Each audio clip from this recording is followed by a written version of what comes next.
Começamos agora esse que é o penúltimo capítulo do mini-curso LogMob e o último exclusivamente dedicado ao tema mobilidade.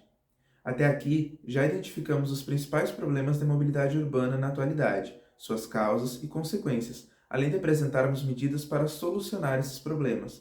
No vídeo de hoje, iremos destacar onde essas medidas já foram ou estão sendo implementadas, tanto de maneira isolada quanto de forma integrada. Como já podemos ver, para atingir resultados efetivos na diminuição dos principais problemas da mobilidade, é fundamental o investimento em infraestrutura adequada para a prática de mobilidade ativa, que compreende os deslocamentos a pé e por bicicleta. A partir disso, cria-se um ambiente de maior conforto e segurança para esses deslocamentos, naturalmente influenciando a população a repensar o uso do carro, por exemplo. Um estudo feito pelo Instituto de Políticas de Transporte e Desenvolvimento, o ITDP, ranqueou as cidades mais caminháveis do mundo, utilizando para isso três parâmetros: proporção de pessoas vivendo até 100 metros de um espaço sem carros, como praças, parques e calçadões; proporção de pessoas vivendo até 1 quilômetro de ambos serviços de saúde e educação; e tamanho médio dos quarteirões da cidade, já que quarteirões menores permitem que as pessoas caminhem diretamente aos seus destinos mais facilmente sem precisar contornar grandes prédios. Para o primeiro parâmetro, acerca da parcela da população vivendo a menos de 100 metros de espaços livres de carros, Hong Kong, na China, ficou em primeiro lugar, seguida por Moscou, capital da Rússia, Paris, capital francesa, Bogotá, capital da Colômbia, e Londres, a capital do Reino Unido. Conforme o segundo parâmetro, a proximidade a escolas e serviços de saúde, ficou na primeira colocação a cidade de Paris, seguida por Lima, capital peruana, Londres, Santiago, capital do Chile, e Bogotá. Sob a perspectiva do terceiro parâmetro, ordenando as cidades cujos quarteirões possuem menor tamanho médio, destacou-se a cidade de Khartoum, capital do Sudão, seguida por Bogotá, Lima, Karachi, a cidade mais populosa do Paquistão, e Tóquio, capital japonesa. Vale destacar que, considerando os três rankings, apenas Bogotá, na Colômbia, aparece nos três. Isso porque, na virada do século, houve um esforço concentrado para criar uma cidade com mais espaços públicos para crianças e menos para os carros, focando nos ônibus, nas bicicletas e nas caminhadas. Outro desenvolvimento citado no estudo aconteceu na cidade de Pune, na Índia, onde um redesenho das vias priorizou pedestres e ciclistas, construindo largas calçadas e criando áreas para crianças brincarem e vendedores de rua trabalharem. Segundo matéria do WRI Brasil, do ano de 2015, outras 5 cidades mostram o futuro da caminhabilidade, em que as ruas terão mais pessoas e menos carros. Helsinki, na Finlândia, detalha em seu novo plano a seguinte lógica: quanto mais pessoas existem em uma cidade, menos carros deveriam ser permitidos nas ruas.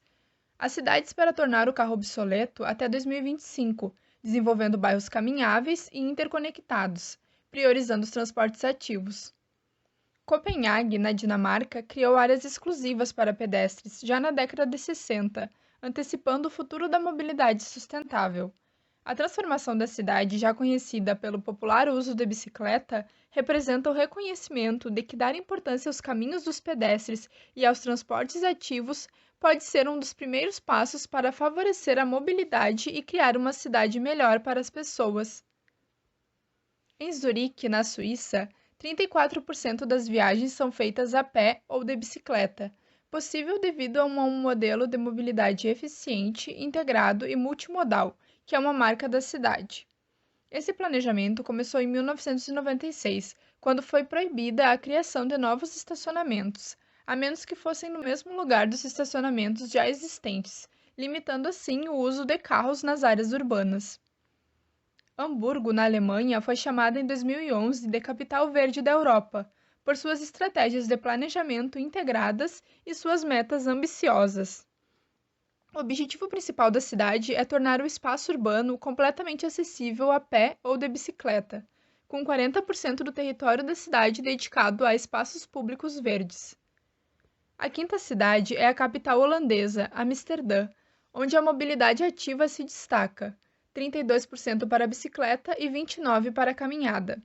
Embora as bicicletas sejam maioria, a preocupação com a caminhabilidade se reflete nos investimentos feitos pela cidade em infraestrutura para pedestres, planejando uma área urbana mais conectada e acessível. Até aqui, podemos perceber que nos países europeus, que são majoritariamente ricos e desenvolvidos, a consciência acerca da importância da caminhabilidade está presente e vem sendo colocada em prática. No entanto, existem exemplos de cidades brasileiras que também estão engajadas no planejamento de cidades mais caminháveis. O Prêmio Cidade Caminhável, promovido pelo Movimento Sampapé, teve sua primeira edição realizada neste ano de 2021 e premiou 3 projetos feitos por órgãos públicos que contribuíram para a melhoria da caminhabilidade. O primeiro vencedor, na categoria Cidades Pequenas, com até 100 mil habitantes, foi o projeto Reurbanização do Centro, do município de Conde, na Paraíba, onde foi executado um redesenho com redistribuição de todo o espaço viário, reduzindo a área de fluxo de veículos, ampliando os espaços exclusivos de pedestres e conectando os espaços de lazer. Na categoria Cidades Médias, de 100 a 800 mil habitantes, venceu o projeto Via Parque de Caruaru, Pernambuco. A iniciativa promoveu maior acessibilidade, segurança e atratividade às caminhadas, investindo na infraestrutura dos passeios e conectando diferentes bairros da cidade. O Plano Municipal de Caminhabilidade de Fortaleza, no Ceará, foi o vencedor da categoria Cidades Grandes, com população acima de 800 mil habitantes.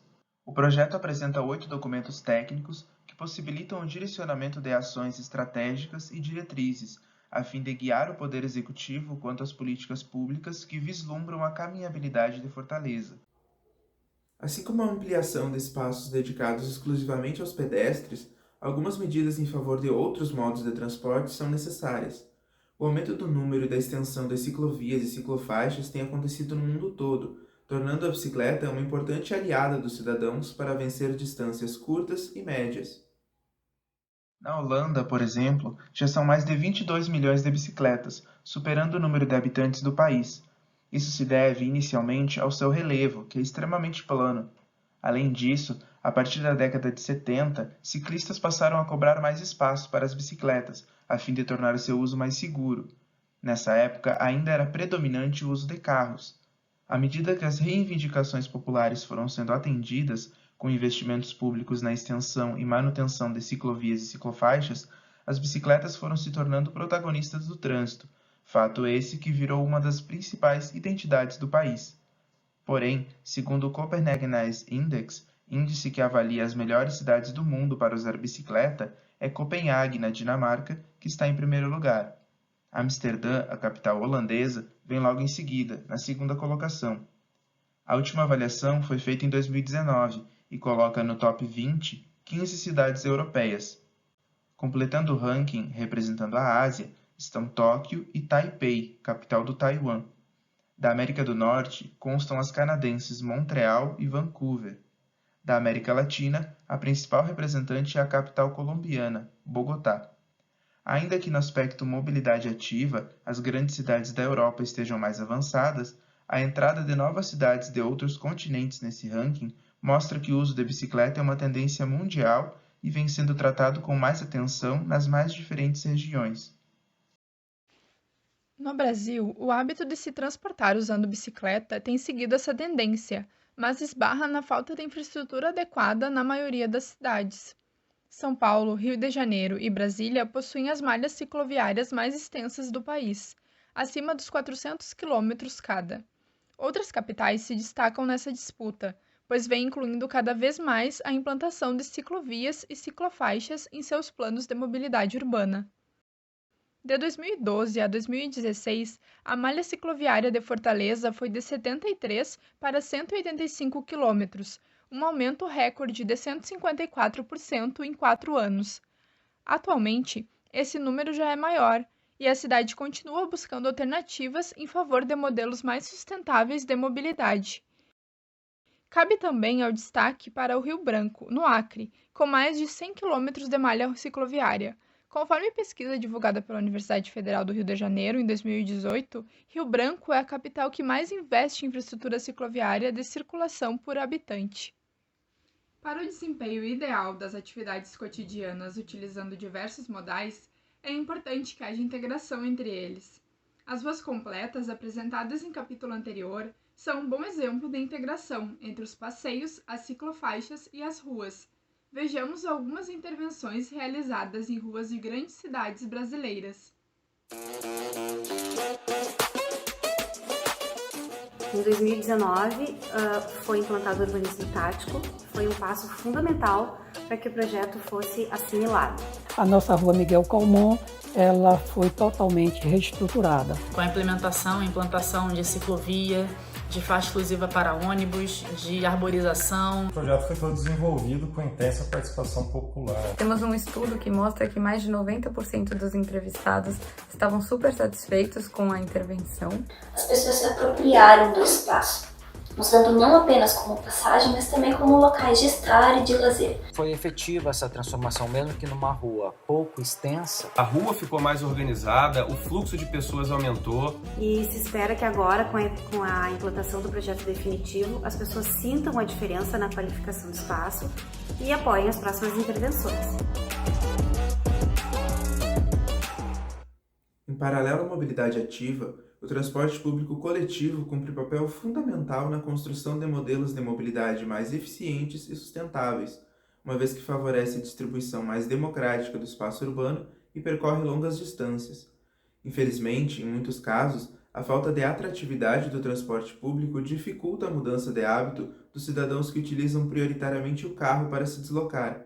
A priorização de corredores de transportes coletivos de alta capacidade, em detrimento das atuais vias planejadas para os veículos individuais, reduziria drasticamente as emissões de poluentes e os congestionamentos, e conectaria melhor as periferias aos recursos e oportunidades que precisam. Na Europa, essa divisão mais equivalente entre os modais está presente há mais tempo, onde é bastante comum o trânsito de bondes pelas ruas, dividindo espaço com os carros.